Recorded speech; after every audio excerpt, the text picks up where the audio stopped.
Welcome to the Pop Culture Lab, where we break down your favorite movies and music. This week we're reviewing Everything Everywhere All at Once.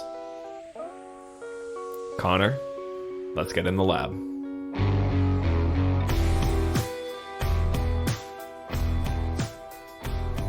What up, what up, what up? Let's go. Here we are. What's up, man? Good to see you. Good to see you. Spring is in the air. It's beautiful here in Seattle after the long gray of winter finally starts to fade away. That is true. The light is shining ever so gently through the window. It just makes me want to get outside, man. I got spring fever. I know. Let's do this outside next time. Yeah, let's do it. We just need an outlet. We can solve all our echo problems that way. Yeah, totally. We'll get birds chirping instead. Well, here we are, man. We're here to talk about Everything Everywhere All at Once, only a year after it came out. Yeah, that's right. But at least it's timely in the fact that it just won Best Picture and many other Oscars. A bunch of Oscars, exactly. What is the total? Do you have that offhand? I don't. I know that it was nominated for 11, and it didn't take home all of those, I think. I want to Maybe say like 9. 7, something like that. Oh, well. We can do some Googling mid-episode here. Some experts we are. Yeah, my Wikipedia research only goes so far. What are you watching right now? Well, I've caught up on The Mandalorian. You'll be happy to hear that. Today's episode? No, I haven't seen today's episode, but I saw the last two. Okay. So some fresh content for me here. Very nice. Well, while we're on it, I mean, what are your feelings? You mentioned that it was kind of Andor-ish, and I was watching episode 3, and I see why you said that. Did I obliterate your expectations? No, with that comment? I understand why you said that. It took kind of the more bureaucratic approach. It gave you some experiences of the lay people of the Star Wars universe. I understood that. And showing how the new... What is it? The New Rebellion? Republic. Yeah, the New Republic is is basically the same as the Empire. Yeah. Showing the flaws, I guess, how some things stay the same. And so subtly done. Well, that was really my issue. When you say it's like Andor, like I get that thematically it was going after some of the same ideas, but the writing was so much worse. It was so noticeable. It was so ham-handed. I struggled a little bit with that. Well, we're still watching The Mandalorian. Yeah. But it was also, I think, the longest episode of this season, which I appreciated. I appreciated existing in the space for a little bit longer, maybe not feeling so rushed or so. Like the most recent episode with, this kid got kidnapped by a dragon and, get off that planet. There's a lot of animals trying to kill you on that planet. Like, first alligators, now dragons. Just get the heck out of there. Yeah, I mean, every time you see the actual Mandalorians in action, their little clan or whatever, it does take me out of it a little bit. They remind me of the Power Rangers is the problem. They really do. The guy, I was openly laughing at the guy who had the big Gatling gun attached to the back of his... I mean, it's so cool, though. It's cool, but he's climbing up a fucking clear, cliff face. Dude, that's Paz Vizsla. Okay. No, actually, I'm not sure it is Paz Seems Vizsla, a little but it might be. impractical. Yeah. He's got to weigh like 500 pounds. Whatever. You're not as strong as him. You're just jealous. Clearly, yeah. He's a badass. Yeah, I mean, it was fine. Don't get me wrong. It was fine. It was fun. I feel like they're gearing up for like a Mandalorian Civil War. Again, of which there are many. That would make throughout sense. History. I think that's why you keep seeing so many of them, like showing off what they can do, because they're gonna be shooting flamethrowers and stuff at each other. Right. Soon. That would make sense. I mean, I did kind of find the character arc for Bo-Katan. Bo-Katan Kryze. Oh, nailed it. Bo-Katan.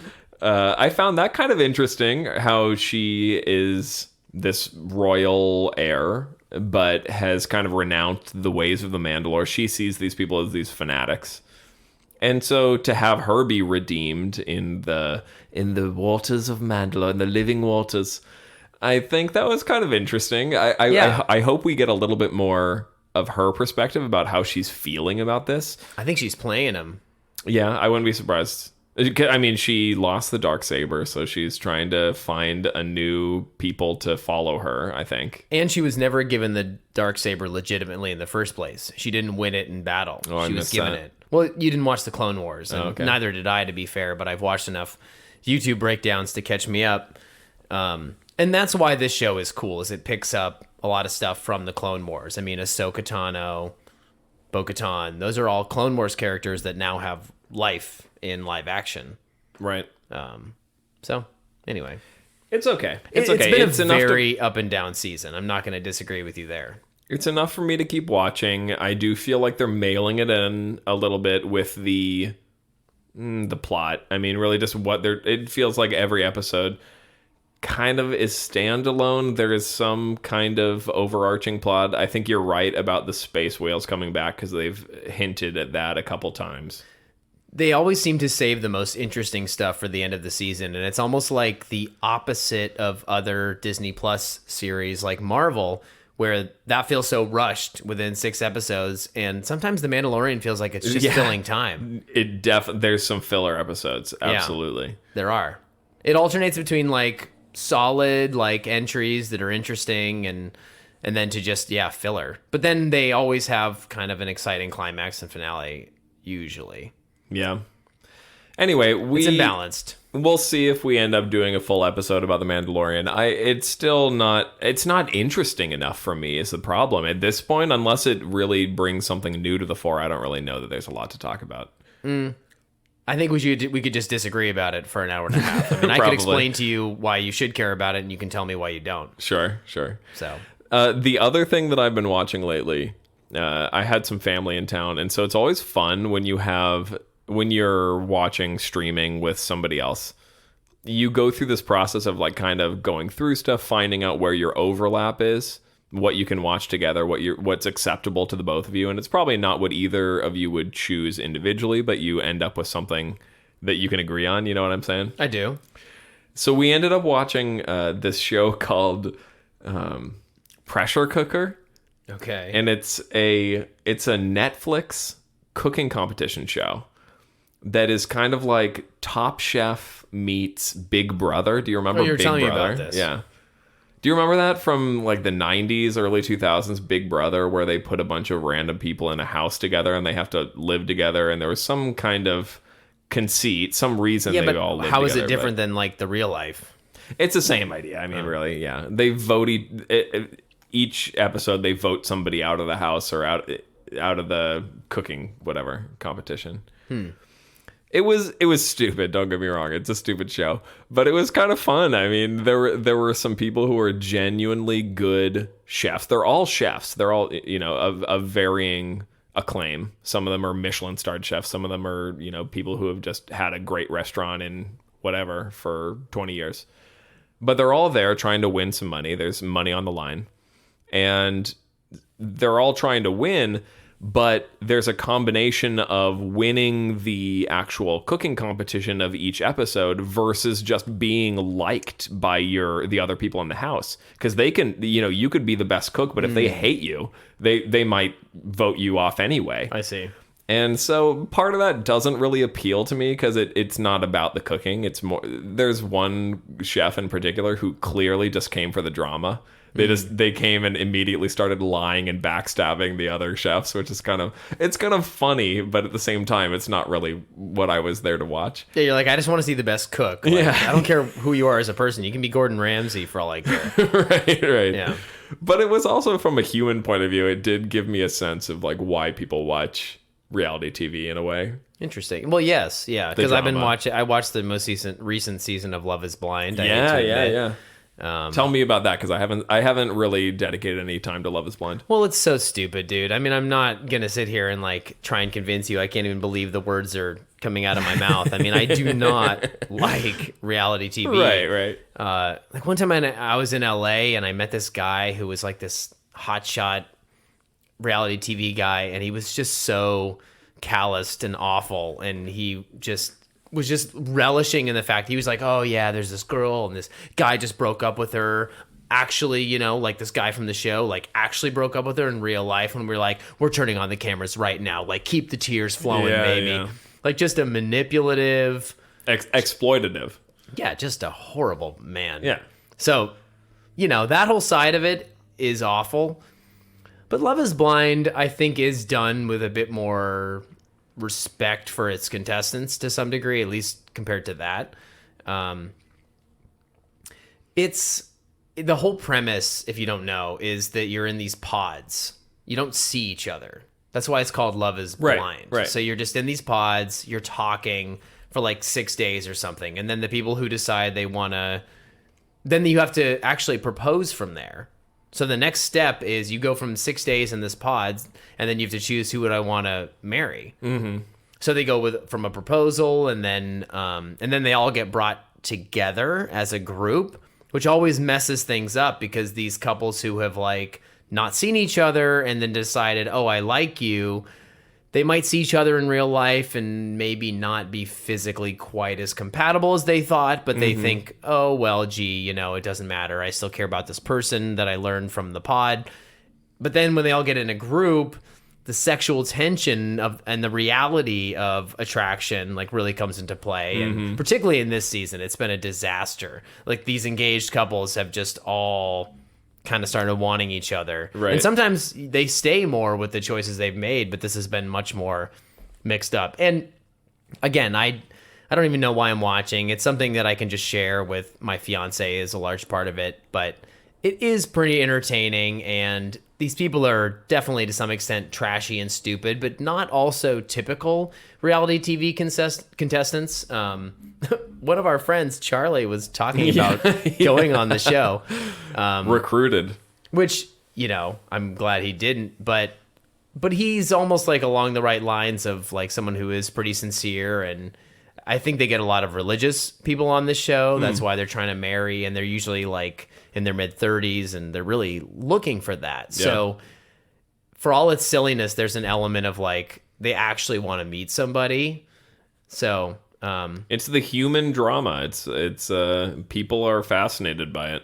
Yeah, and you just, you laugh and roll your eyes at the decisions people make. And this one couple, and they, I think where the show ended, they're still engaged and they're still going strong.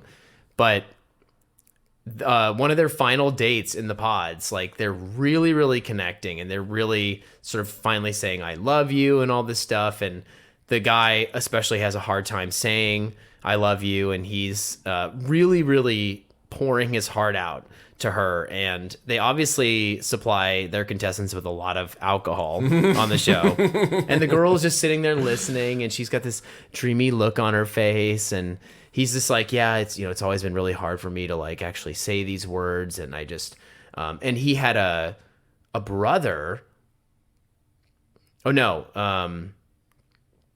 Yeah, I think one of his family members was getting married, and the groom literally got in a car accident and died on the way to the wedding. And so this is something that's like really heavy in his family, and it gives him fear about getting married. Yeah, totally. And so he's just unloading all of this stuff, and she falls asleep in the other room. No. Like she's just got this dreamy look on her face. She's had too much wine, and she just completely falls asleep while he is putting his complete soul out there. Brutal. It's just so funny.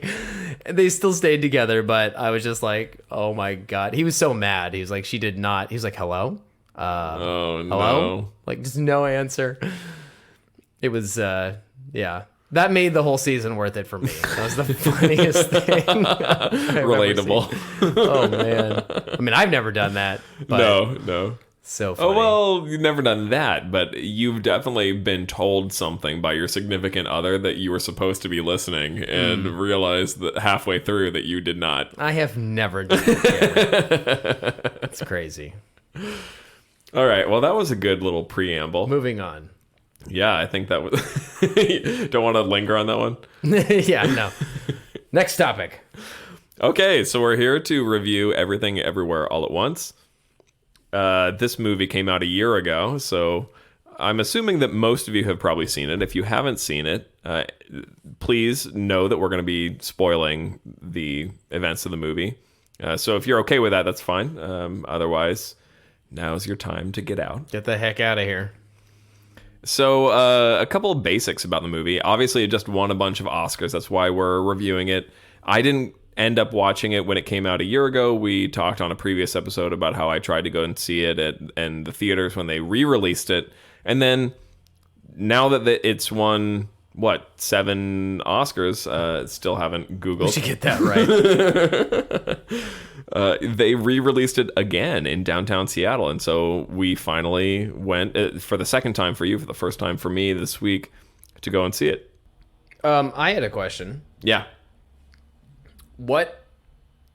So since you were trying to go see it recently, it seems like the Oscars themselves have been a factor for you to go see it, or an interest maybe, but you make a face when I say that, which also makes sense because I don't really think of you as someone who cares about the Oscars or this, that, or the other. So what I'm really asking is, why did you wait so long to see this movie? For me, this movie came on the scene as like a big indie film from A24, who was a studio that I knew.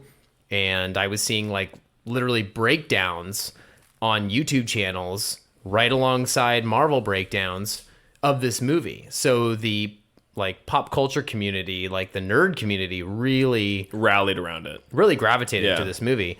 And so I'm asking, why did you not see it around the time it came out? Because I was pulled to it for that reason. Mm-hmm. Why was it or not on your radar? I think primarily I just don't see a lot of movies in theaters in general.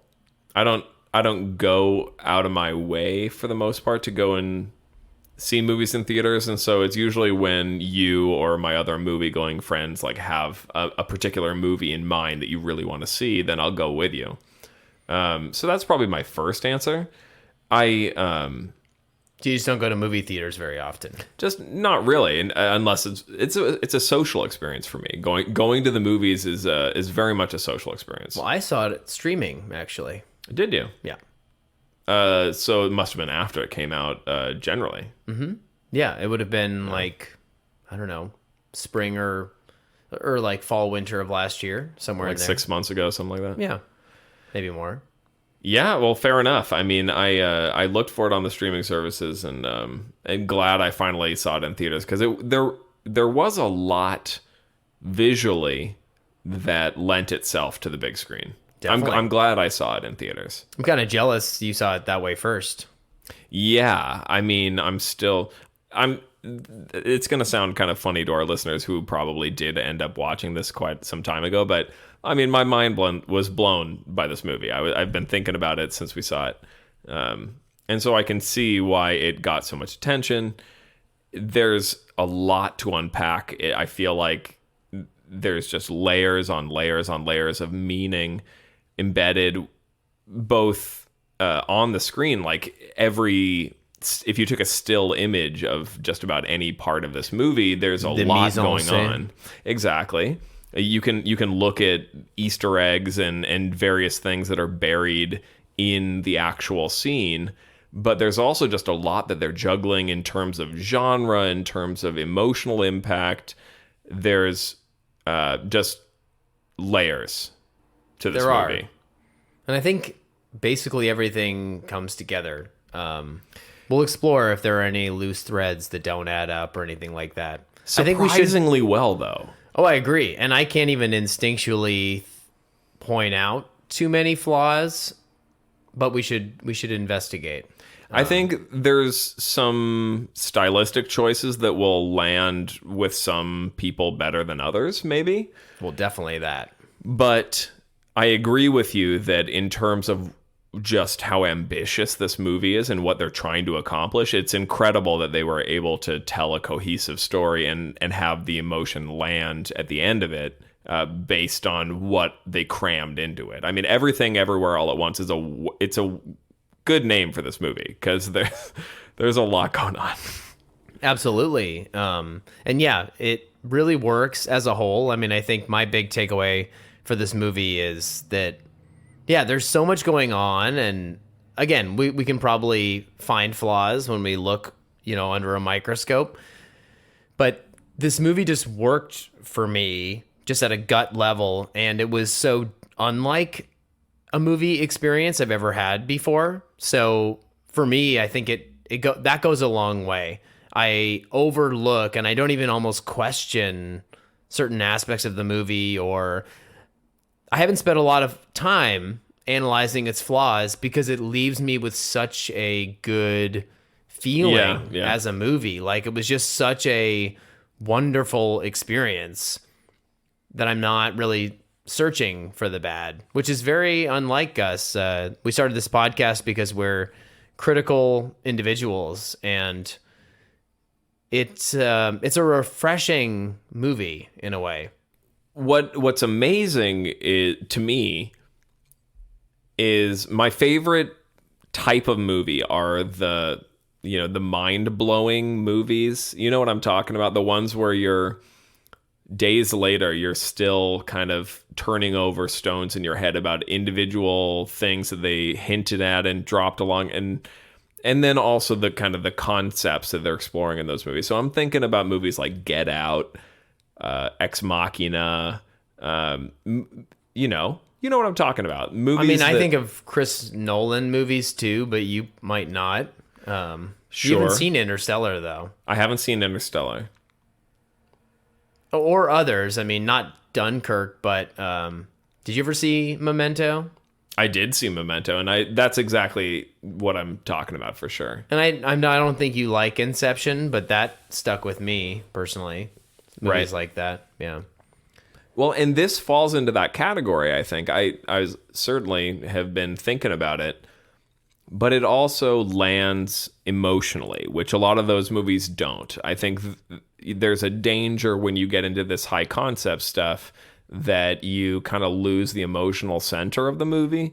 And it's interesting, you're thinking about it, but you don't necessarily empathize with the characters as well. And this movie manages to do both, which is an impressive accomplishment, I think. I know what you're saying. Yeah, it's like on the one hand, a movie can be like a sci-fi extravaganza that's a puzzle box and a visual treat, and you can break down every little frame and instance. And so, yeah, it is doing that on the one hand, but it's also, it works so emotionally. And if anything, like, I've walked away from this movie not thinking, oh, I gotta break down all the little hidden details and everything, and more just my takeaway is really emotionally based for this movie. It's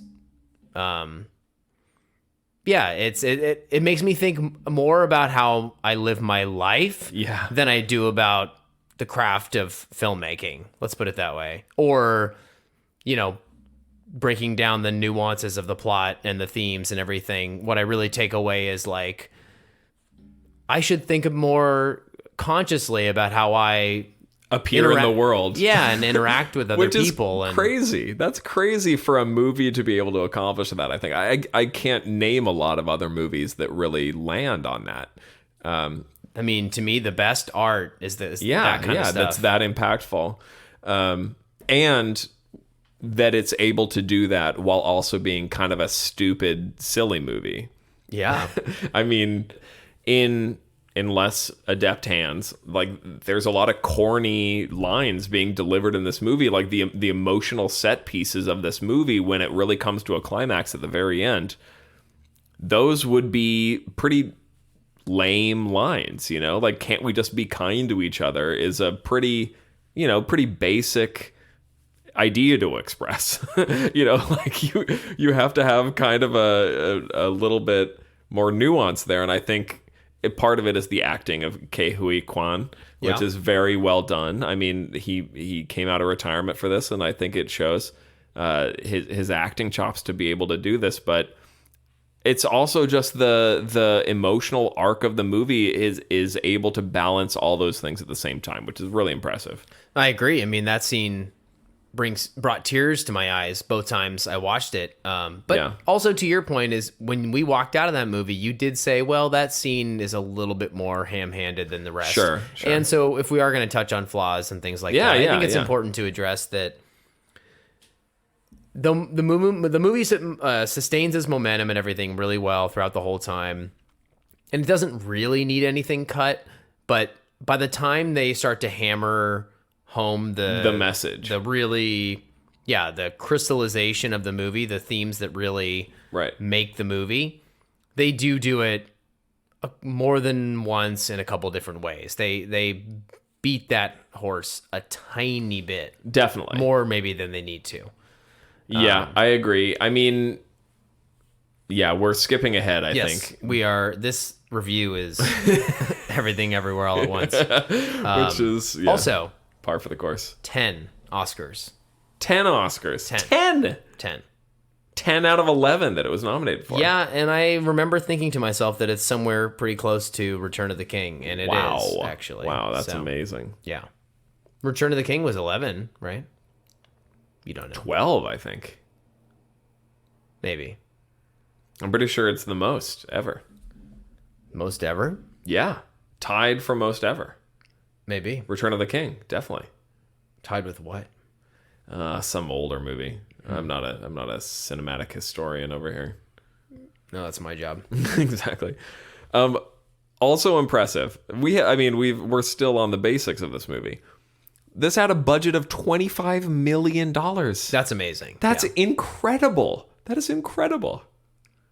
I mean, it also, like, if you look at the effects and the CGI, it's not the best you've ever seen, No. but it's pretty smooth and seamless. I mean, there is so much in this movie. I don't mean like CGI and shit. There is a lot in this movie going on. I can't believe. So does that count the salaries for the actors? Yeah. I was about to say that. That means Jamie Lee wouldn't have walked away with that much money for Jamie Lee. I mean, I'm amazed that $25 million counted for all these actors. These are some big actors in this movie. I mean, we should look it up, but I would guess maybe she made like $5 million. Wow. I don't know. I mean, Michelle Yeoh too. Yeah. Either way, absolutely incredible. I think it goes to show that you don't need a massive budget to make an incredible movie. If anything, I think if you attach a huge budget to a movie, a lot of times you end up losing out on the actual craft of making the movie because you just throw a bunch of stuff on the screen to look cool. Looking at Marvel movies right now. Are we going to go through the plot? We will go through the plot, yeah. Just briefly before we do, genre. This movie is playing with genre a lot. Comedy, domestic and marital drama, science fiction fantasy, martial arts movie, animation. Which, may I say about martial arts movies? Sure. It's almost like a meta wink that Michelle Yeoh is cast. Of course. Yeah. Yeah. Well, not almost. I mean, it is, yeah. Yeah. But I think it even speaks to kind of like the many lives lived thing. in a Yeah, way. yeah. Like they're sort of pulling your knowledge of her as an actress and all the movies she's been in and all the lives she's lived as an actress. It's almost like she's bringing that into this role. Definitely. Well, especially because one of her alter egos is this martial arts movie star. Ah, exactly. Right. Yeah. It's an interesting twist in a movie of interesting twists. And then we did mention that Ke Huy Quan came out of retirement for this. He was in Indiana Jones and the Temple of Doom. Right. And The Goonies, one of a dear friend of ours, one of their favorite movies. That's true. Yeah, child actor, and he left in 2002 because he felt like there weren't any good roles for Asian actors. Yeah. And came out of retirement for this movie and delivered an incredible performance. Well, and I know we're going to touch on this, but this movie does it is a moment in time for actors like him. I mean, Yeah. This movie, I think, showed, especially at the Oscars, a lot of different people being honored, people of color and women, and and I think it's his Aging actors too. his comeback for this whole thing is exactly kind of reflective of his complaint with Hollywood. I mean, he literally, in 2002, it wasn't the same. And I can totally understand why a person like that would be like, yeah, they've dried up. Or I could play like the most cliched Asian person in the world in a Right. movie, like, oh, I own this, shop, whatever, in Chinatown, Right. I'm an owner of a restaurant. Sure, I'm sure he could have gotten the most basic roles for Asian people of all time. But in this movie, like, he finally gets a chance to do something more meaningful, and so does Michelle Yeoh, and so do the filmmakers.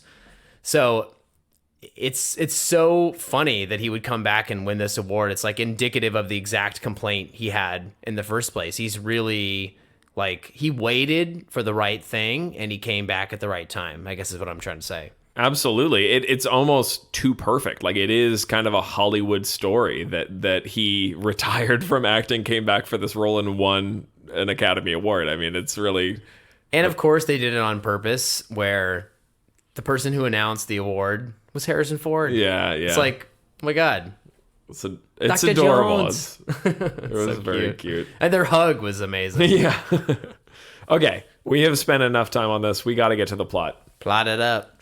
So we're going to do our very best to move quickly through It's this only been plot. 40 minutes, so you're good. Exactly. We're going to try to move through the plot so that we can get to our takeaways. Evelyn Wang is a middle-aged Chinese American immigrant. She runs a laundromat with her husband Waymond, who is played by Ke Huy Quan, who she eloped to the United States with. She did that against the wishes of her father, who is played by James Hong. James Hong, a legend. Another great performance in this movie. In his 90s, we'd Yeah. like to add, for anyone who doesn't know. And he has done so many movies. I mean, he dates back to like Big Trouble in Little China and Right. The Thing. He's done John Carpenter movies. And he's worked with some of the best of the best. He is one of the best of the best. He's an amazing guy. Right. And so they call him Gong Gong in this movie, which is Cantonese for grandfather. Oh, It's really interesting, I think, that they immediately set that up as her, Evelyn's kind of rebelling against her father and him being disappointed in her choices, which is exactly how she feels about her daughter, Joy. And that is a theme they definitely explore in the movie, this generational divide. So, meanwhile, Waymond, her husband, wants to tell Evelyn that he's filing for divorce, and the audience knows this almost immediately. And she is kind of too distracted to pay attention to this going on in the background. She's not fully aware of this because she's preparing for this meeting with the IRS because she's in deep water in terms of her taxes. She's also preparing for a Chinese New Year party, which is why her father is in town. Gong Gong is for this Chinese New Year party. She's kind of using it as a way to raise money and attention for this laundromat as like a local business in the community. It's all being tied together. They're doing the setup. So in town at the same time is her daughter Joy, who is clearly kind of a counterculture, for lack of a better word. I think she's posed as a millennial. more Gen Z, really, right? Gen Z, maybe. We're yeah. millennials, dog. I guess don't so, think yeah. she is us. No, I guess younger than that. Yeah. She's got tattoos. She has a girlfriend, Becky, who's white. Being gay is so cutting edge. I mean, there's definitely some transgressions here, for at least in her No, I family. know, but I think just speaking of generational, I'm sorry to jump in, but just as a thought, speaking of generational differences, like, I don't think, being homosexual is that crazy if you're even a millennial, let alone Gen Z. It's like Right. nothing.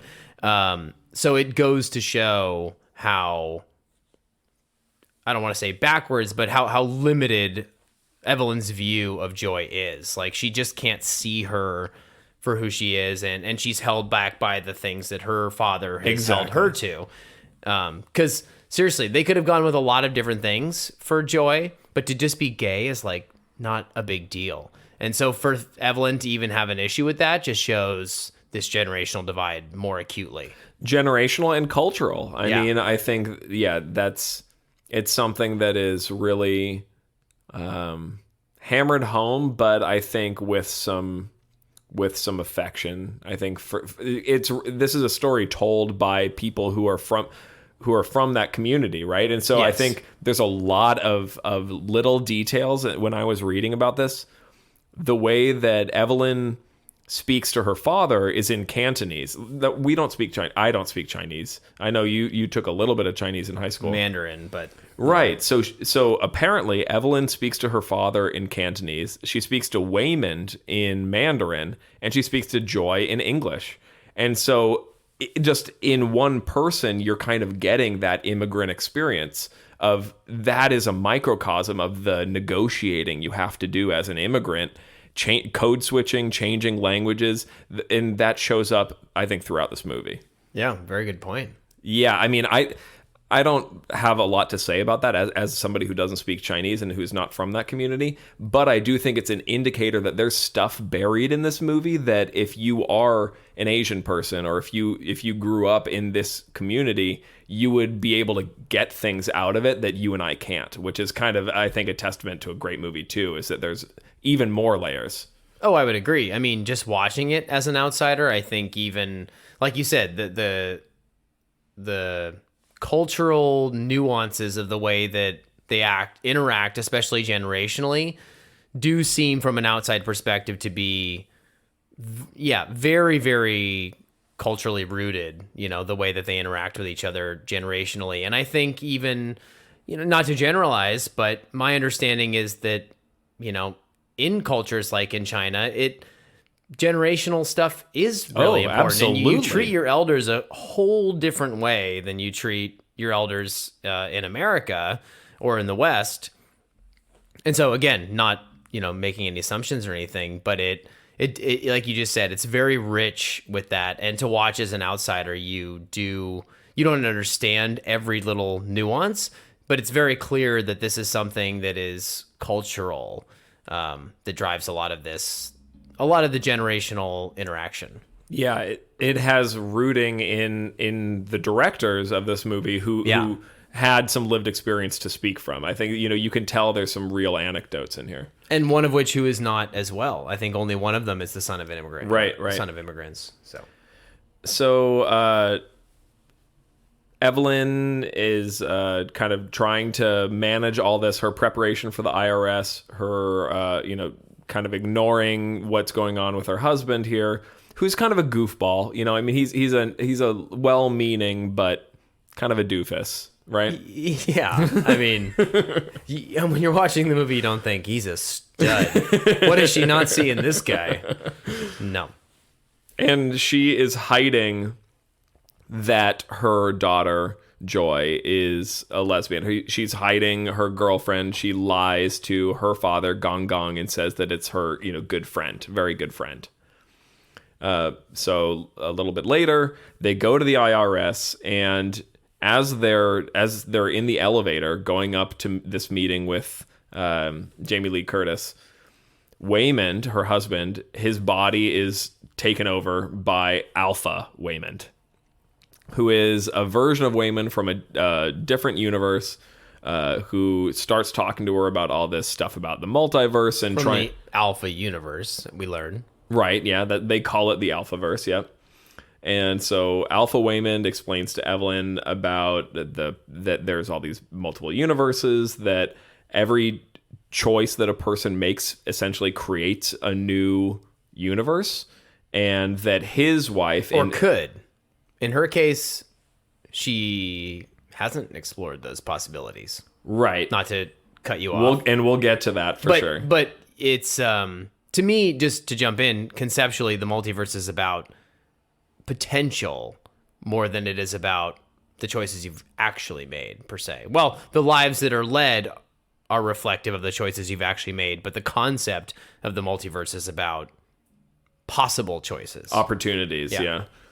So he explains that his wife in his home universe, the Alphaverse, discovered these multiverses and created technology that allows them to tap into these alter personalities and get, kind of download their skills, very similar to the Matrix, when he says, I know Kung Fu, right?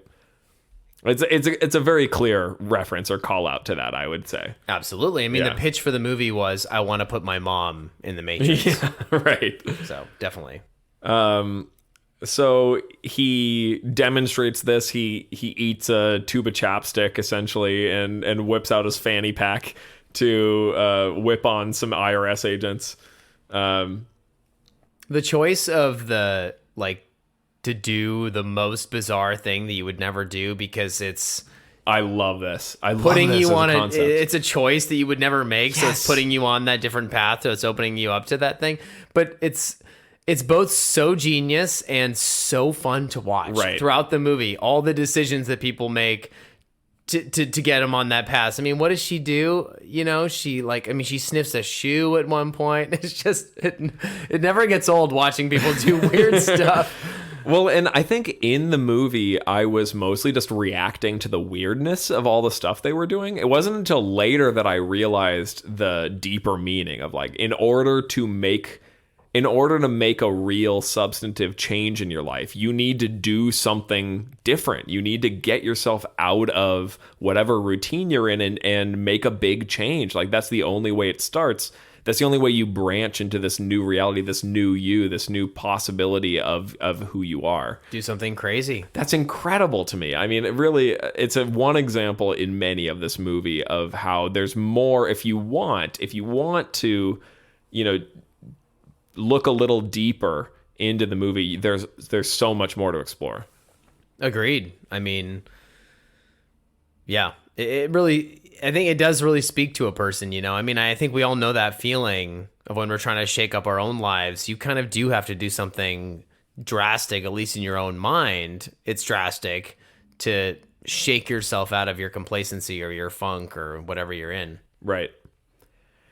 So you're getting some details kind of in bits and drabs throughout this part of the movie where they're explaining why is this guy from another universe contacting her. It's because there's this evil entity, Jobu Tupaki, which is you find out later is the Alphaverse version of Joy, of Evelyn's daughter, who this Alphaverse, Evelyn had discovered this multiverse jumping technology and had pushed her daughter too far. And her daughter ended up kind of splitting too much and experienced all that the multiverse had in store, experienced all of it, everything all at once, and is able to move freely between the universes. Kind of like Dr. Manhattan or something. Very much like Dr. Manhattan. But in the process kind of is rendered numb to the experience of living and feels like nothing matters because she has seen everything. She sees all the possible permutations of the ways that things could go, and she realizes that none of it actually results in anything. Yeah. There's no like deeper end result, any meaning for all of these universes. It's just they're all just happening. And that's Jobu Tupaki, but now that I'm just hearing you say that out loud as well, it really mirrors the sort of RIL in real life version of Joy. The one that's actually talking to Evelyn day to day, the one who Evelyn cuts off and says, "Oh, your girlfriend's just a really good friend." That Joy is experiencing the same thing. Right. Whether or not it's not explicitly said, but her mom has pushed her too far from actions like that. And she is disillusioned and she is experiencing life as meaningless. And, I don't know how, it's quite heavily alluded to, but I don't think it's ever really explicitly said, but I think she's definitely contemplating suicide. Definitely. That again, they don't hit you over the head with the suicide thing, but it's definitely there. And, not to get grim for our listeners, but me and Cameron in our lives, we both have actually seen a lot of suicide in our community and through friends and people that we know. And I think especially if you know, then you really see that is alluded to in this movie, which, goes along with Jobu Tupaki and the nihilism and the whole thing. But But I think that's it's nicely handled the way they do it, but it's very much for me. There are points where I just think that she's really expressing the point of view of someone who is contemplating suicide. Definitely. Yeah. Yeah, I mean, it's another example of where they're juggling so many different plot threads in this movie, and they're kind of moving freely in between them. And tones. I mean, you can be talking about suicide and an everything bagel in the same breath, essentially. Right, and I think the Everything Bagel is a perfect encapsulation of this, but we'll get to that later when we talk about the symbols in this movie. Sorry, I always do this to you. No worries. So you meet this Alpha Wayman. She continues on to her IRS meeting where you meet Deirdre Beaubeardry. Is that right? That's her name in the script. I think you only ever meet her as Deirdre. Deirdre. Yeah. Deirdre Beaubeardry. Okay. So weird. Quick little tidbit about this too. I don't think I told you this factoid, but Jamie Lee Curtis very intentionally let her like natural body show for this role. You know, she's wearing pants that are probably too tight, and she just lets her stomach like spill over for this role. Yeah. Well, and apparently she looked online for like pictures of IRS agents and just based her character off of kind of a generic middle-aged IRS agent. I mean, she looks perfect. She did a great job. Yeah. But I always have to give props, I think, to especially women in Hollywood who are really either willing to gain weight for a role or really let that show. I think, God, if I was an actor at that level, even as a guy, it would be really, really hard to let your vanity and your image of yourself go, like enough to play a character that was kind of disgusting. And it's especially hard as a woman. So and that's why this movie is a win, not just for, Asian actors, not just for women, but for aging actors. I mean, it's no coincidence that in Michelle Yeoh's Oscar acceptance speech, she said, don't let anybody tell you that you're too old. And I think that really came through. I mean, if you look at the four main characters of this movie, other than Joy, you have Michelle Yeoh, Jamie Lee Curtis, Ke Huy Quan, and James Hwang, who's in his 90s. No kidding. Nobody's older than him. Yeah. So she goes on to her meeting with the IRS, and you kind of are gathering more information as you go along. She meets her alpha, Gong Gong, who comes and basically says that they have to kill Joy in this universe, her daughter, because she has torn through into this universe. They have to, in order to protect the rest of the multiverse, they have to kill this Joy. Joy, who is Jobu Tupaki, has created this everything bagel, is what she calls it, this black hole that sucks everything into it. For most of the movie, you think that she's going to unleash this on the multiverse, and it isn't until later that you kind of find out that there's a different meaning behind it, or her different intention, I guess, behind it. But at this point, you are just really kind of going along with the action scenes of the movie, trying to determine what is Jobu Tupaki's end goal here.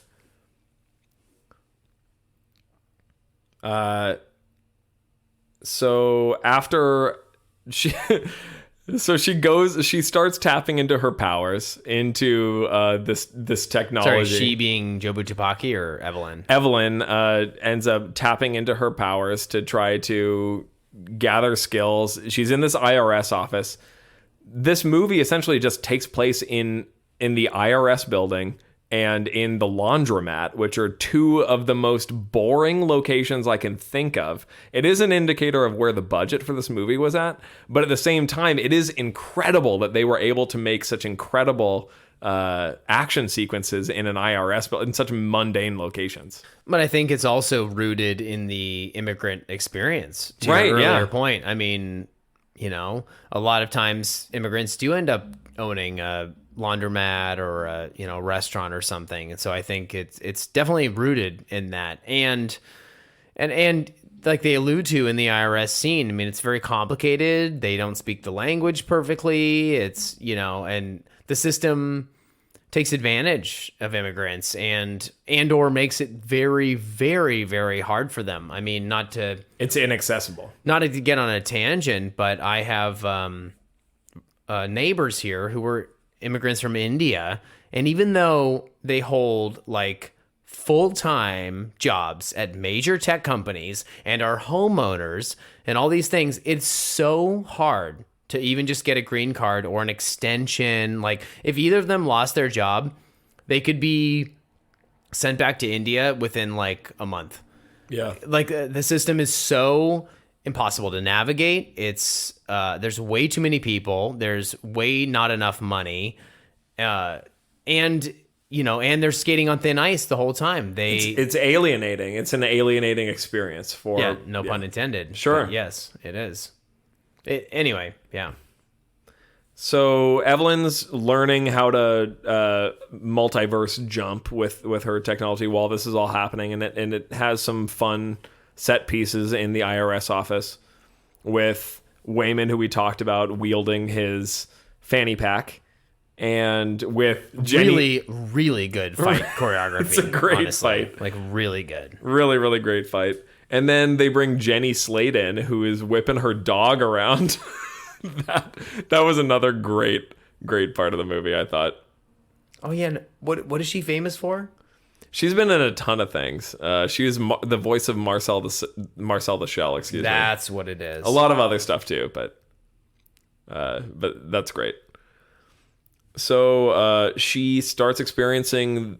This is where the movie gets really confusing, because they start splicing together scenes from her life in this IRS office in her kind of prime Evelyn form with these other variations of her. There's the one where she's a movie star, an action movie star who is excellent at martial arts. And so you start getting scenes of that and what her life would be like then.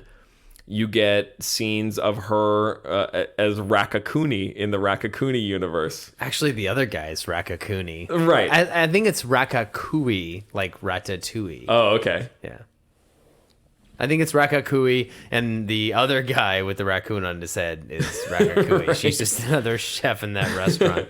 You get her in the sign spinning universe where she, learns to be a sign spinner. Right. You get all these different cut-ups of her. Eventually the Rocks. The Rocks, not for a while, but yes, you do get her in that universe too. And so this is all happening. Things are kind of falling apart. Oh, and the hot dog universe, where she has a relationship with Jamie Lee Curtis, with Deirdre.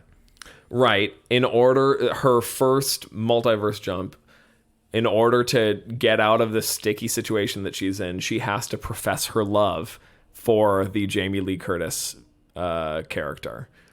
And she finds that troubling. I think it's a perfect encapsulation of this concept. It's like a foreshadowing almost. It really is. Yeah.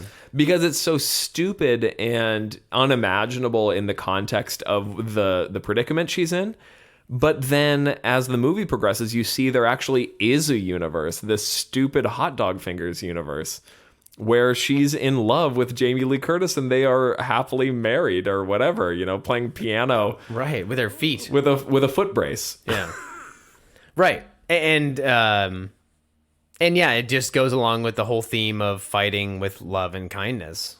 Right. And just that don't dismiss anything, really. Right. Don't dismiss the possibilities. Don't cut yourself off from the possibilities of your life just because it sounds stupid. Like it could end up being something really rewarding. Right. The absurdity of life, sometimes the flip side to the absurdity of life is... It's beautiful and it's weird and possibilities ways. You never thought imaginable, like playing the piano with your feet. I mean, the flip side of that ridiculous universe is that they are incredibly talented in this other way. Right. And life will offer you beauty no matter what, like even the most absurd situations and places. Yeah. Yep. So while they're fighting, Jobu Tupaki ends up finding Evelyn and tracing her to this universe and everything, sends her soldiers after them. They have this ridiculous fight with one of the awards in Jamie Lee Curtis's office. You know, this is one thing. When I first watched the movie,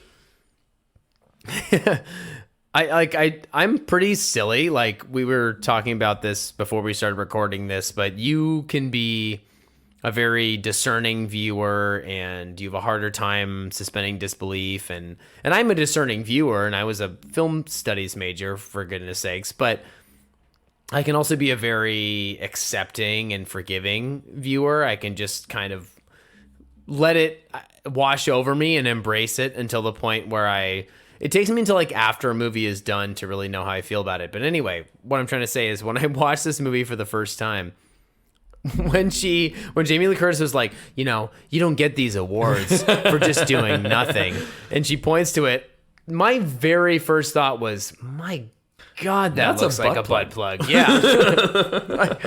I can't tell if they're trying to do that or not. I feel like some viewers could just be like, oh, that's a kind of a funny shaped award. But I was like, that's a butt plug. It's Chekhov's butt plug. Right. If you introduce a butt plug, you gotta use the butt plug. And so they do. Chekhov's butt plug. Dude, well done. Thank you. Very good. And so they do. I mean, they bring it back for this IRS fight. You know, you have to do something unusual in order to get your mind into another universe and get the skills from that universe. And so, of course, in the fight scene, they're all trying to get the butt plug. If you ask me, it's not that unusual once you see how the thing is shaped. But, and they continue the fight with the butt plug, you know, firmly inserted. I know. Like, and I love how you see it like wiggle between their legs every time they do something, and when she does that motion where she's turning with both her arms and she just yanks both butt plugs out at the same time. I mean, it's so good. It's very silly, but it somehow works. But really is actually very well choreographed. It is, yeah. It really is. So in the process of this, she tries to stretch herself out. Her consciousness, you know, she ends up kind of trying to do too much, just like Jobu Tupaki did in her own universe, and collapses. And this is the end of, I think, the first act. Everything. Yeah. Because then she comes back, and, I mean, it still goes a little haywire here, but the first act is all about setting up the stakes and introducing you to this concept and everything.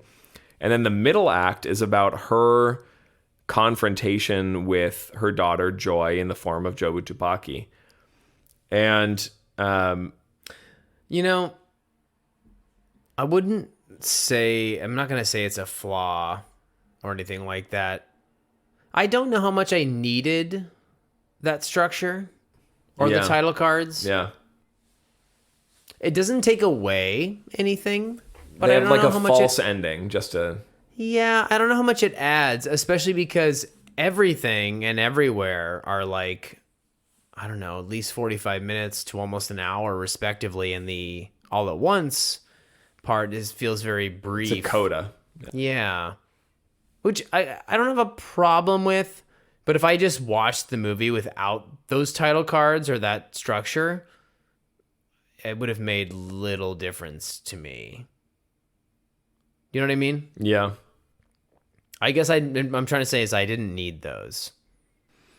I don't know if they add anything. I can understand that. I think it was an interesting idea, but in the grand scheme of the movie, I feel like it kind of got lost. It speaks for itself, the movie. Yeah, I don't think it's you needed it unnecessary. necessarily. Yeah. So the second part is where Jobu Tupaki, you know, actually finds Evelyn and confronts her and doesn't kill her. You know, they have kind of almost a loving, maybe not quite loving, but kind of an interesting, non-threatening relationship. And you quickly find out that Jobu Tupaki is not looking to end the world per se, but to end themselves. Yeah, it is suicide again. that the weight of experiencing all this and the weight of meaningless existence and the knowledge that comes with that is too much for her, and that she's created this everything bagel, this black hole to actually end herself. And I was reading something earlier about existentialism, and it was basically saying that, you know, the contemplation of suicide, like whether or not life is even worth living, yeah, really begs the fundamental question of philosophy. Yeah, itself. yeah. Literally, it's the philosophy as a whole. Like, right. That is the beginning of the Myth of Sisyphus by Albert Camus. Right, and it's the premise on which all philosophy is based. Right. If you're going to philosophize that there's a way to live your life, then you're presupposing that life is worth living. Right. If it's not, then there's no philosophy. So I just thought that was interesting, and so Jobu Tupaki is explaining this to Evelyn, and Evelyn has now kind of met her on this level. She has split her mind, so she's experiencing all this at once too. She's kind of becoming overwhelmed, and Jobu Tupaki is essentially saying that even in the depths of her despair, and I think there's an interesting idea here, that she was looking for somebody who understood, somebody who got it like she did, somebody else that she can share this despairing experience with and feel seen. And that was her mom. She was looking for a variant of her mom who would be able to do this like she could. And I think there's something interesting in that even in depression, you're still looking for a shared experience. well, absolutely. Yeah. I mean, I think that's for a lot of people who experience depression and feelings of nihilism and just being disconnected from everything. And yeah, like the world is too much. I think a lot of those people do find solace and common ground in just the sharing of that in community. I mean, not to keep hammering on suicide, but I think a lot of times what keeps people from going quite that route is just the fact that they are like-minded people out there who are experiencing There's this somebody else terrible life the same way. Yeah. Right.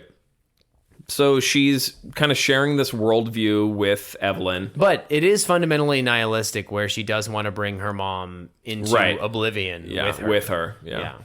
And for a second, Evelyn is she is empathizing with that. She's immune into it, I would say. And not just that, but she is convinced, by this argument. And you see her, this is, again, there's a lot going on in this scene. They're splicing up. This is why it won the Editing Academy Award. They're splicing this up with all these other scenes that are happening in the other variants of Evelyn's life. Cross-cutting, to be technical. Sorry, excuse me. That's okay. I'm just, sorry. Thank you. Technical. Well, and so you are getting this scene with her in the martial arts, movie star world, where she is talking to that world's variant of Waymond. That she never married this loser guy and eloped with him to America. Well, and this is when she's the movie star version. Right, yeah. He's successful in his own right. Sure. It ended up making both of them kind of successful. He's in a tux or whatever, and she's at this, red carpet event for some new movie that she's releasing. But he's a producer or something. He's there. Right. He's successful. And you're getting that kind of emotionally weighty conversation at the same time that you're getting this confrontation with Jobu Tupaki, and you're getting this Evelyn is acting out in the Rakakui world where she's unmasking that there's actually this raccoon who has been making helping this guy make all this food, and they animal control comes in, and that she's pushing away the Deirdre character in the Hot Dog Fingers world, and she's acting negatively. She's cutting people out of her life. She's doing all these angry actions because of this nihilistic worldview that has taken over her.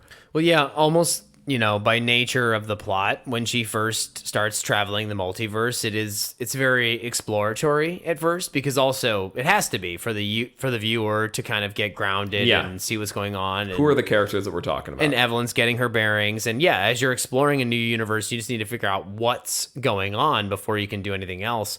But you're right, in this second act of the movie, she is kind of lashing out and treating poorly everyone in those other universes, is very much in the way that she is with Joy. She's,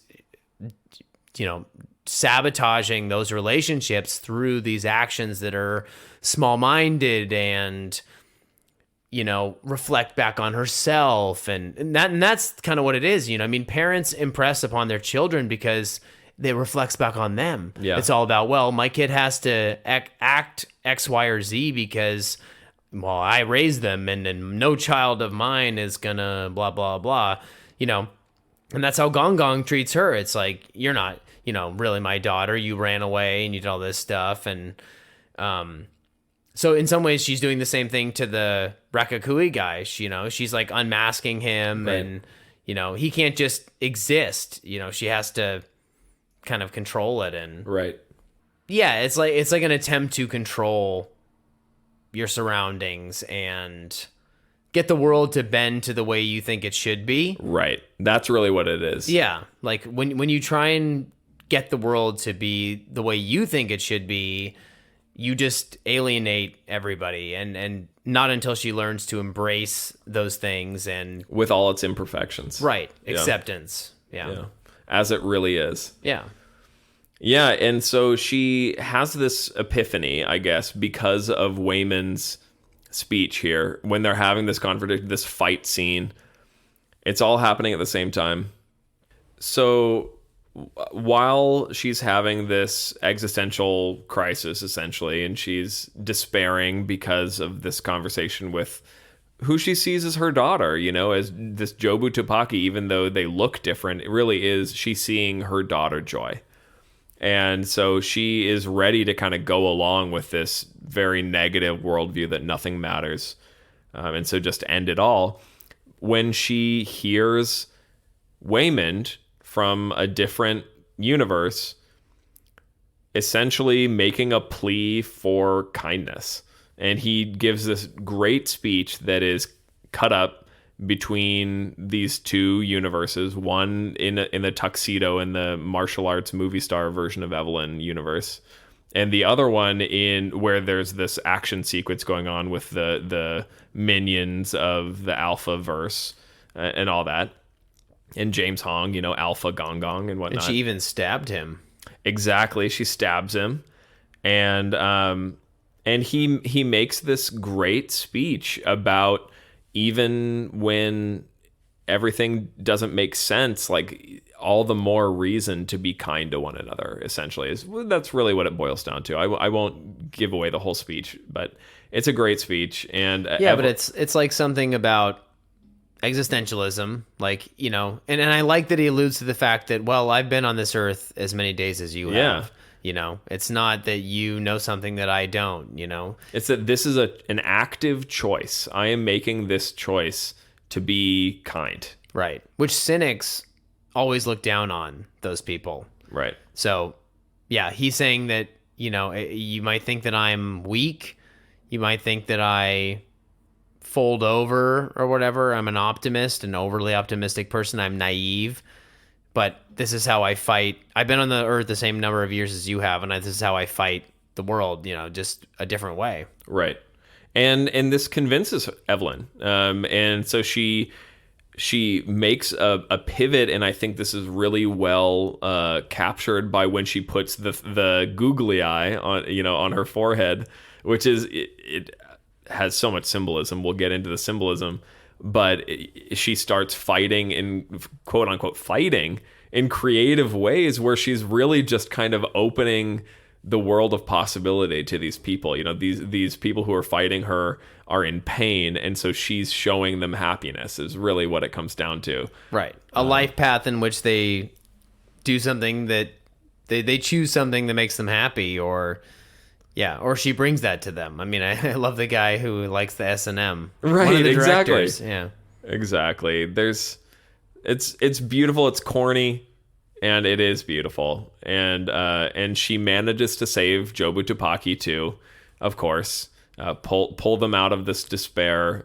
Again, this is cut up with another scene of Evelyn in another universe having a really difficult conversation with Joy, where Joy is kind of trying to push her away.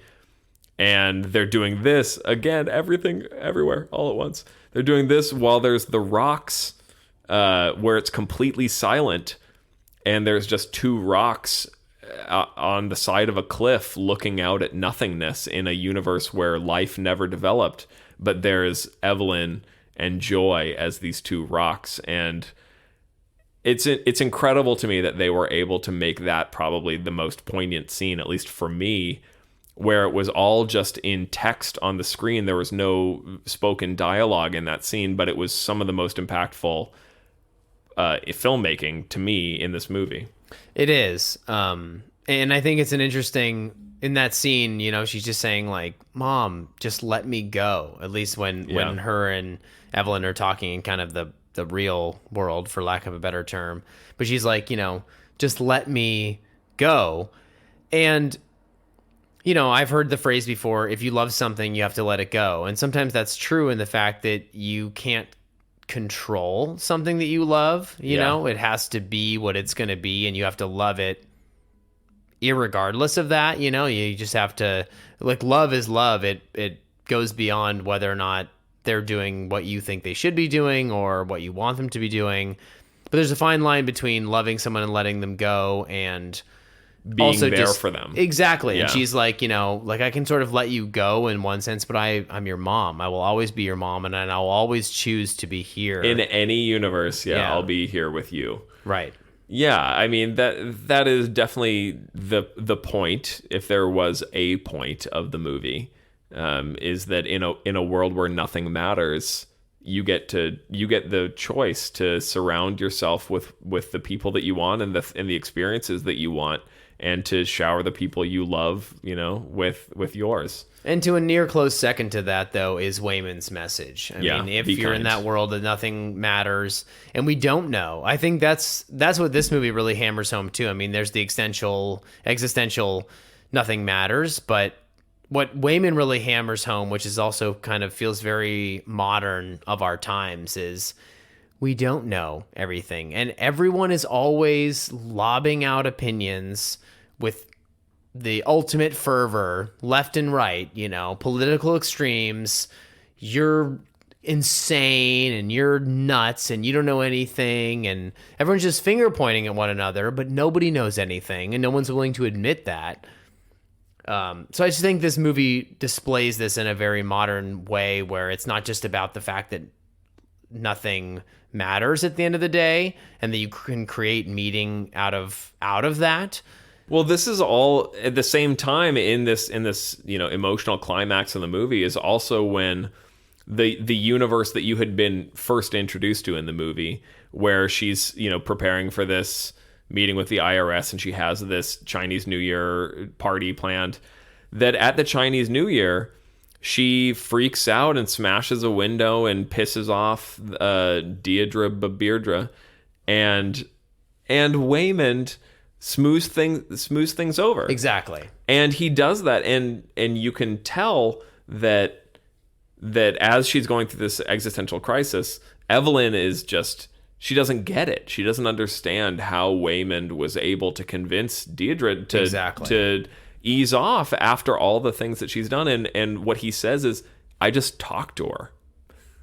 And I mean, you know, again, they hit you over the head with it a little bit, but it's kind of an important message, I think, that there's nothing special that he did. He's a goober. I mean, he's a total dork, but he just spent the time to talk to somebody. Yeah, I guess that is changed their mind. That is what I was trying to say, is that the secondary theme is just that fighting with kindness thing. And as much as the story of Evelyn and Joy is the emotional catharsis of the movie, and that is what I take away in a lot of ways, the longer it sits with me, and especially after a second viewing, what I really take away from this movie in my own life is more of the second thing we just said, of more of the fighting with kindness. Yeah. You know, I think as a person, I do an okay job of that. I think if someone really gets in my face and confronts me, I generally tend to be like, oh, hey, what's going on?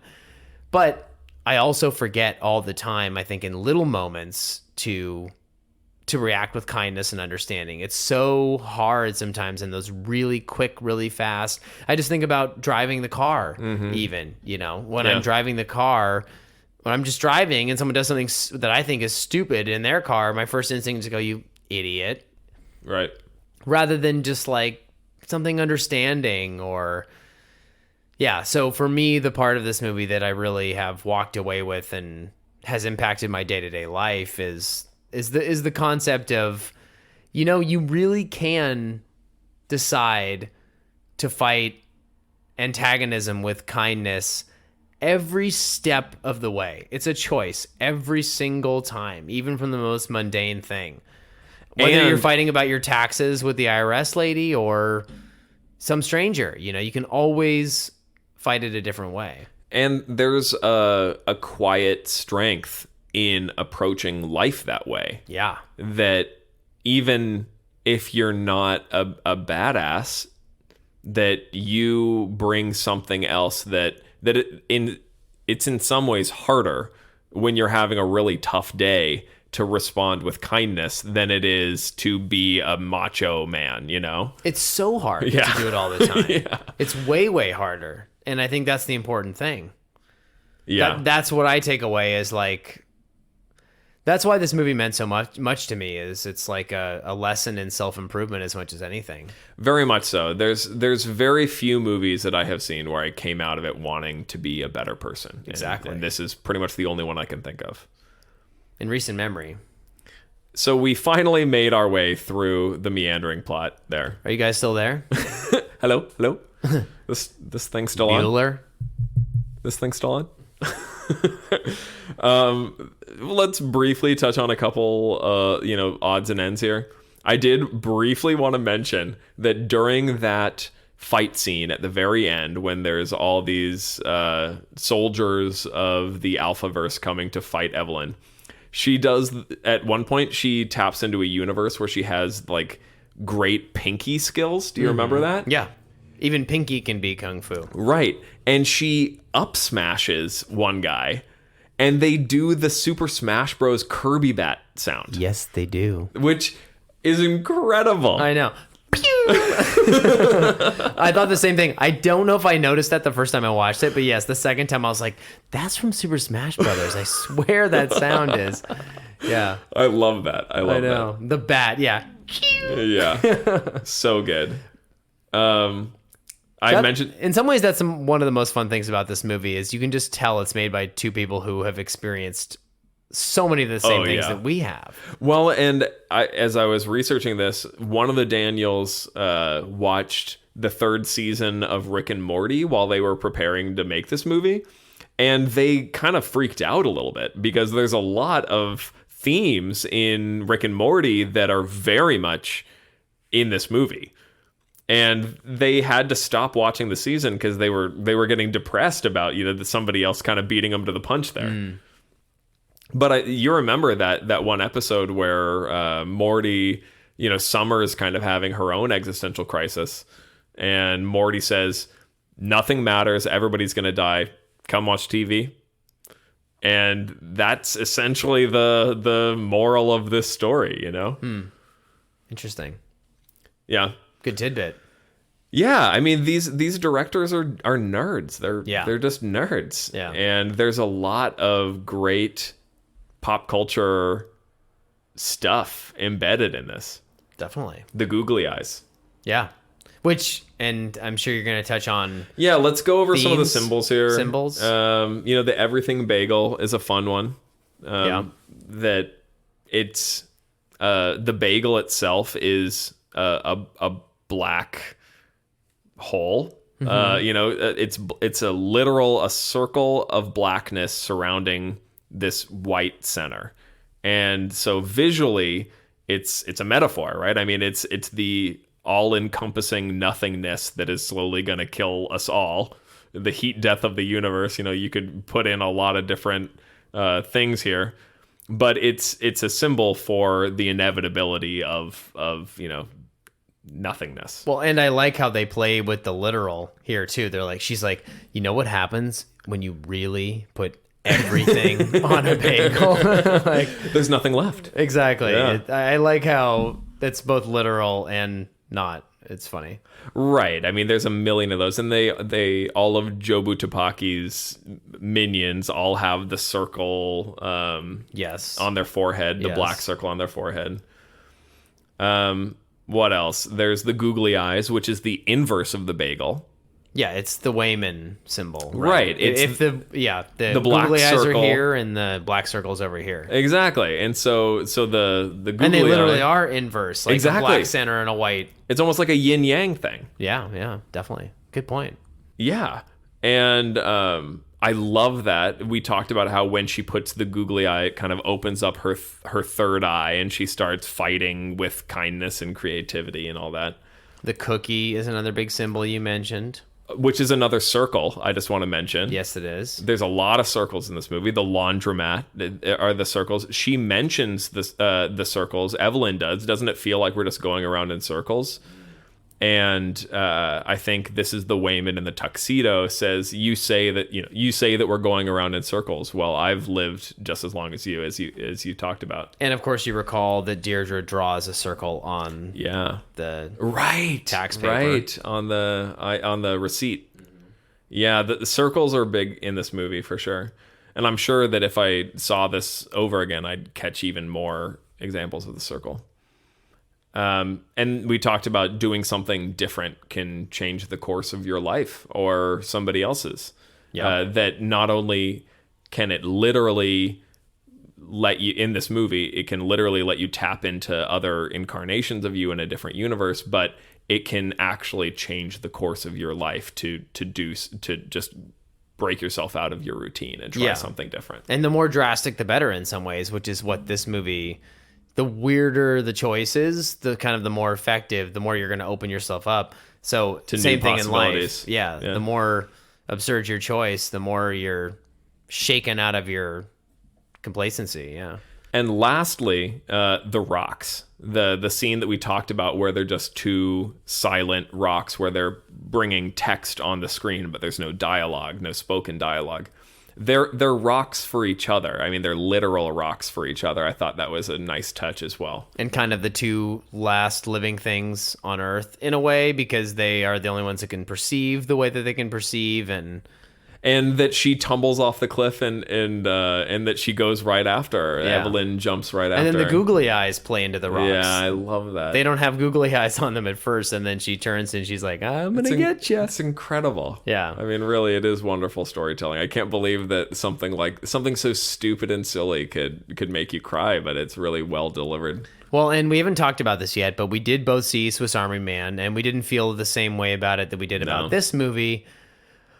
But you can see the genius of these filmmakers. Whether or not they're always hitting it out of the park, that Swiss Army Man is a lot more all over the place, and it's way more of a mess. And everything that they do in that movie, they,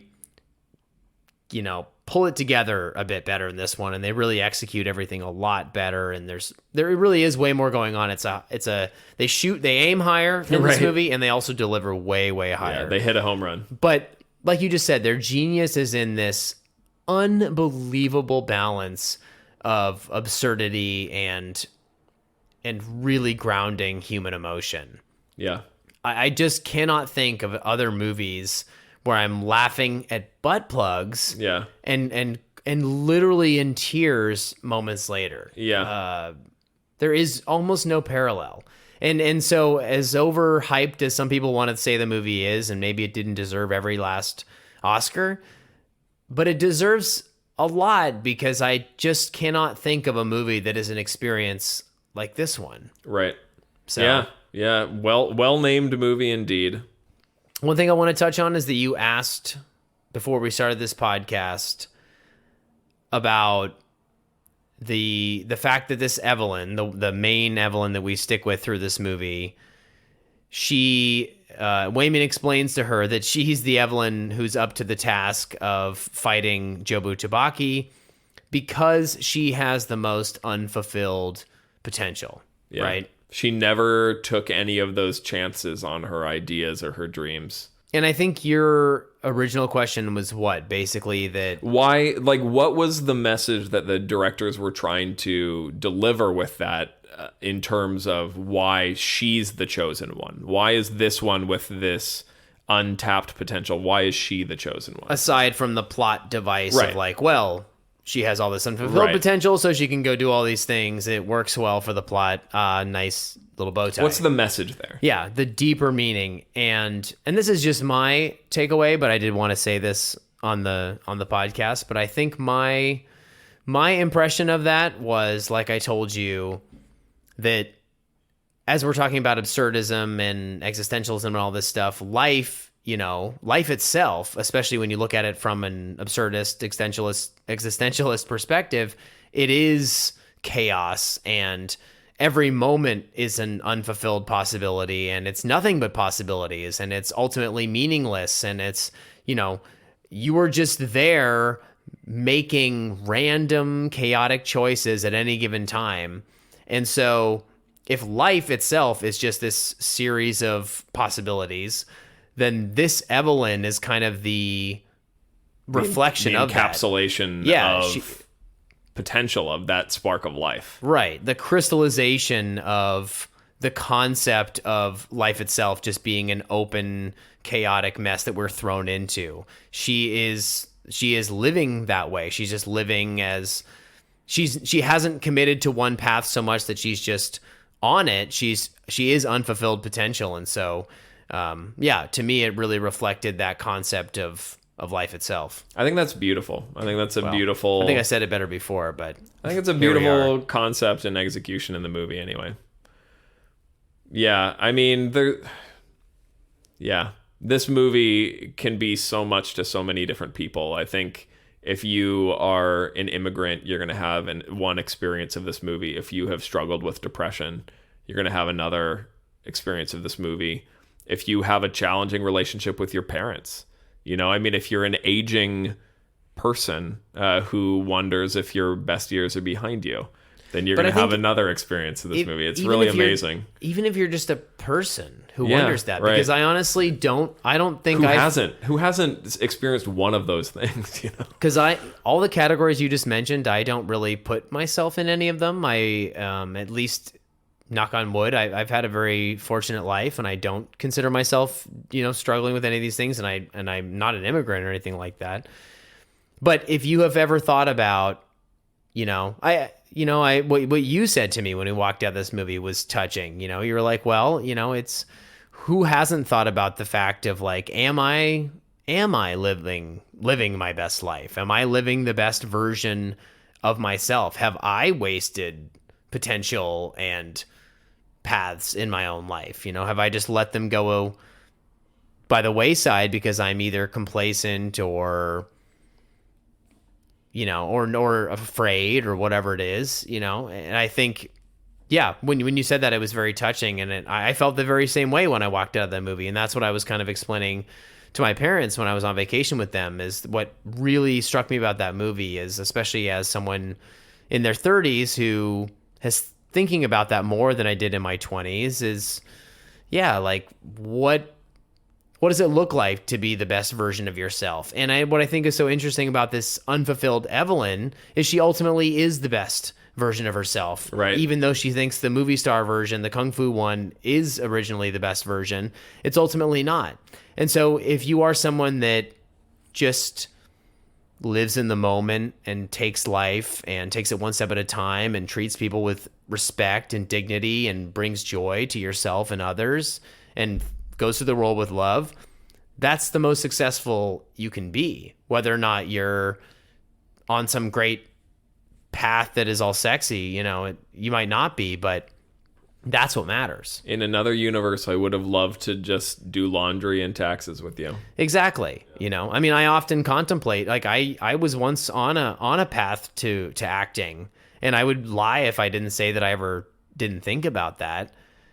But I'm always sort of brought back and grounded and given solace by the fact that I think the way I've chosen to live my life, where I'm getting married to someone I love and I want to have kids and I want to do all these other things, that I think it's ultimately more meaningful than this other path I could have chosen, you know? And it's true. I didn't live that path. I didn't make those decisions that led to that. I'm living the me that I am now. And it's all about embracing that and what that means and the beauty of unfulfilled potential, rather than thinking of it as a waste of what could have been. I mean, really what's at core of that is that Evelyn doesn't disagree with Jobu Tupaki. Like she agrees that nothing matters. I mean, that is not really that's not being debated in this movie. Nothing matters is kind of taken as a premise. The only difference is, whereas Joy takes that as a reason to despair, Evelyn says, and she even says out loud at the end of this movie, we can do anything. Exactly. Nothing matters. Exactly. As kind of a call to action. It's like, listen, like you have the power is in your hands. Nothing matters. So go ahead and do whatever you want. I mean, that's an empowering statement for her. And I'm familiar with this concept, but I think this movie really hammers that home in a way that makes you think differently about your own life, which is amazing. Agreed. Yeah. I think that's a good way to wrap this one up. I think so. Yeah. This is a movie we could talk about for quite some time. It sure is. It's a gift that keeps on giving.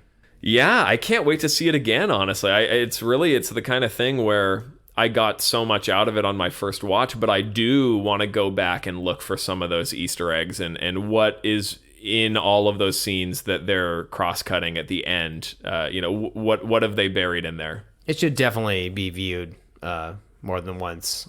Quickly, what's your rating? This is at least a 9. I mean, it's like a 9 or a 9.5 for me. There's a couple things that, don't land quite as well, but I am more than anything, I'm impressed with the ambition of what they were trying to accomplish in this movie and how well they went about doing it. Definitely. Yeah, I think for me, 9. Yeah. Yeah, simply because some movies I'm like in awe of the filmmaking itself, and I certainly am to a degree, like everything we talked about and how successful it is as a movie, but it isn't as polished as some things. Sure. Like, I mean, to go back to All Quiet on the Western Front, when you watch something like that, it's just like, there isn't a frame that wasn't thought about. Well, I mean, and it was in this movie. Maybe that's not the right way to say it, but there's a level of tightness of execution. I know what you mean. At the highest level. And it's not quite hitting that, but as a journey, as a story, as an emotional beast, it's a 10 out of 10 for me. But as a movie, I'd have to give it probably a 9. I think a 9 overall. is fair. Yeah. I give it maybe a little bonus half a point because it is striving for so much more. I mean, you're right that there are other movies that are more polished in terms of the visual, what they're doing mechanically in terms of movie making. I think that you can do better, but they're also not trying as complex of a story to pull off, I think. Or succeeding. Yeah. Yeah. Yeah. They swing for the fences, and I think for the most part, they just about knock it out of the park. Absolutely. It beats a farting corpse. By a long shot. You hear that, Daniels? Yeah. All right. All right. That's all for us this time. That's all, folks. See you, folks. Till next time.